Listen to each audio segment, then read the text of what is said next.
जी अस्सलाम वालेकुम क्लास। अच्छा ऐसे है बेटा कि ये कनेक्टेड आपकी वीडियो है लास्ट लेक्चर के अकॉर्डिंगली, जिसमें मैंने एडजस्टिंग एंट्रीज की हुई थी। अच्छा, T count is just a second name of ledger accounts. ठीक है, it's not going to be record in a different way, it would be record in the same way as you have recorded the ledgers. ठीक है, let's suppose कि आपके पास पहली entry हुई, आपने entry की अनअर्न्ड रेवेन्यू डेबिट किया और रेवेन्यू अर्नड क्रेडिट किया। अब आपने क्या करना है, दोनों के ही लेजर्स बनाने हैं। अनअर्न्ड ये बना और रेवेन्यू अर्नड मैंने ये बनाया। अच्छा, अब ये देखें कि अनअर्न्ड डेबिट है तो मैंने डेबिट साइड पे लिख दिया जितनी भी वैल्यू है। रेवेन्यू अर्नड अब क्रेडिट है तो मैंने इसके क्रेडिट साइड पे इसे मेंशन कर दिया। ऐसे ही मैंने wages expense, wages payable, depreciation expense, accumulated depreciations, office supplies expense and office supplies. ठीक है, ऐसे ही अब अल्टीमेटली हमने आगे बात की तो वो इंश्योरेंस एक्सपेंस और प्रीपेड इंश्योरेंस के अकॉर्डिंगली मैंने टी अकाउंट डेवलप किया। इंटरेस्ट अर्न और इंटरेस्ट रिसीवेबल के अकॉर्डिंगली किया, और फिर इंटरेस्ट एक्सपेंस और इंटरेस्ट पेएबल के अकॉर्डिंगली मैंने एडजस्ट किया। अच्छा, this is not a pretty much hard to understand. It seems like it would be just like that one as you have prepared the ledger accounts. British approach में जो separate account maintain किए जाते हैं that is called ledgers, लेकिन one comes to the American approach that is also known as a T account. है ledger ही, function ledger है, recording ledger के पर्सपेक्टिवली होनी है जैसे आपने ऑलरेडी किया है। सिर्फ क्या है कि इसमें सर्टेन कॉलम्स नहीं है, बस आपने टी बनाना है तो वैल्यूज़ लिख देनी है, डेबिट पे इफेक्ट आ रहा है या क्रेडिट पे इफेक्ट आ रहा है। अच्छा, अब अल्टीमेटली जो मेन बात है इसके फाइनेंशियल स्टेटमेंट पे इफेक्ट्स क्या होंगे, that is the major question which is just disturbing to the students as well. अच्छा, it's very and easy to understand the things. First, you know exactly what have to write regarding to record the financial statement facts of adjusting entries. First column is debt for entries. Other one is amount of entry.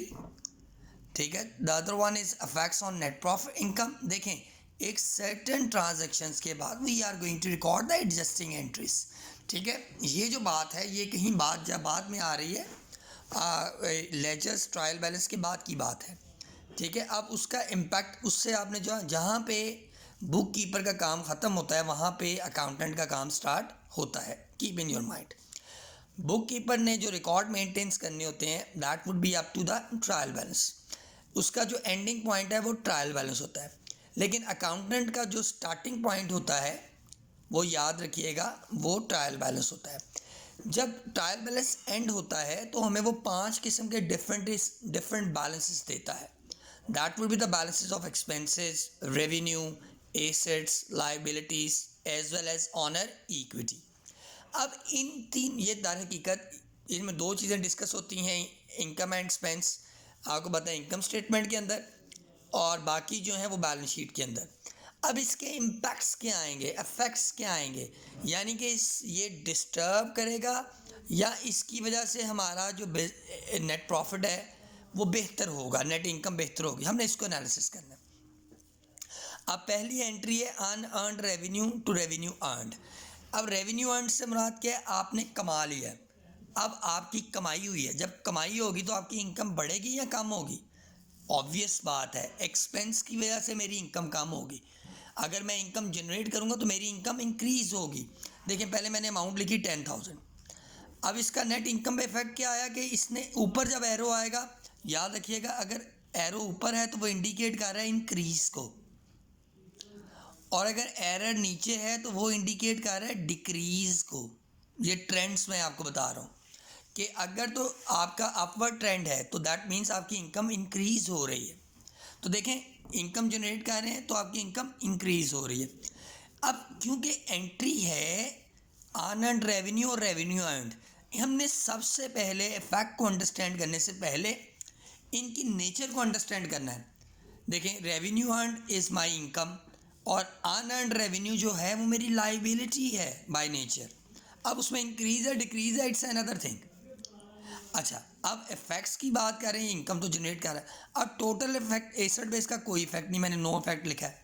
उसका reason ये है कि जनाब अली ये आपकी liability है, इस वजह से एसेट पे कोई भी इफेक्ट नहीं होगा। जाहिर बात है आपने सर्विसेज परफॉर्म की तो लाइबिलिटी डिक्रीज़ होगी, जिसकी वजह से आपकी इक्विटी क्या हो जाएगी, इंक्रीज़ हो जाएगी। वीडियो लेंथी हो रही है, इस वजह से मैं दूसरी वीडियो बनाऊँगा। Thank you.